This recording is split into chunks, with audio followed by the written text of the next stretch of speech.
Hello friends, இன்றைக்கி நம்ம பார்க்க போகிறது என்னென்னா நெப்பந்தஸ் ரப்பல்சியானா அப்படிங்கிற ஒரு பிளான்ட்டை பற்றி தான் பார்க்க போகிறோம். இந்த பிளான்ட் வந்து எப்படின்னா நம்ம சயின்ஸ் புக்கிலெல்லாம் பார்த்துருப்போம். நான் இது முதல் டைமாக பார்க்குறேன். அதாவது என்னென்னா பூச்சி உண்ணும் தாவரம் இல்லைன்னா குடுவை தாவரம் அப்படின்னு படிச்சிருப்போம். அதை பற்றி தான் பார்க்க போகிறோம். அதுக்கு முன்னாடி வந்து நம்ம வீடியோவை வந்து சப்ஸ்கிரைப் பண்ணாதவங்க பண்ணிக்கங்க. அப்படியே லைக் ஷேரு கமெண்ட்லாம் பண்ணி விட்ருங்க.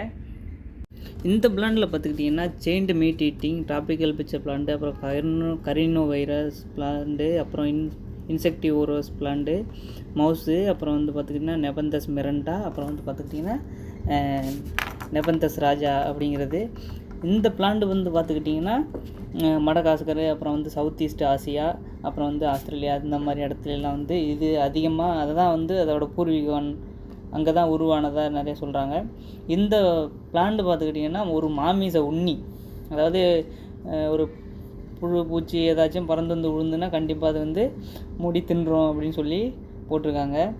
இந்த பிளான்ட் என்ன பர்பஸ் அப்படின்னு பார்த்துக்கிட்டிங்கன்னா காய்ச்சல் இருமலுக்கு வந்து கஷாயம் வச்சு குடிக்கலாம். அப்புறம் வந்து தீக்காயம், அப்புறம் வந்து சரும பிரச்சனை, இதுக்கெல்லாம் வந்து இந்த சாறை அரைச்சி பூசலாம் அப்புறம்னு சொல்கிறாங்க. அதுலேயே வந்து பார்த்துக்கிட்டிங்கன்னா கண் வந்து வீக்கம் இருந்ததுன்னா அதுக்கு அது சாரை கஷாயம் வச்சு குடித்தா அந்த கண் வலி வீக்கம் போயிடும். அதேமாதிரி மலச்சிக்கல் இது மாதிரிலாம் தடுக்கும். அதேமாதிரி இதோட வந்து கயிறு, இந்த தண்டு இருக்குது பார்த்திங்களா, தண்டு வந்து எப்படின்னா கயிறு திரிக்கிறதுக்காக யூஸ் பண்ணலாம் அப்படின்னு சொல்லியிருக்காங்க. அப்புறம் வந்து கைத்தறி பொருளும் யூஸ் பண்ணிக்கலாம் அப்படின்னு சொல்கிறாங்க. இந்த நெப்பந்தஸ் தாவரம் பார்த்திங்கன்னா 140 வகை இருக்குது அப்படின்னு சொல்கிறாங்க. அதில் ஜெயின்ட் இருக்குது, மிரண்டா இருக்குது, நிறையா டைப் ஆஃப் பிளான்ட் இருக்குது அப்படின்னு சொல்கிறாங்க.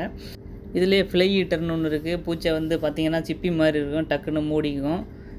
இந்த பிளான்ட்டு நீங்கள் எங்கே பார்த்துருக்கீங்கன்னு கமெண்ட் பண்ணுங்கள். அப்படியே சிட்டி சேனல் யூடியூப் சேனலை சப்ஸ்கிரைப் பண்ணுங்கள், ஷேர் பண்ணுங்கள், லைக் பண்ணுங்கள்.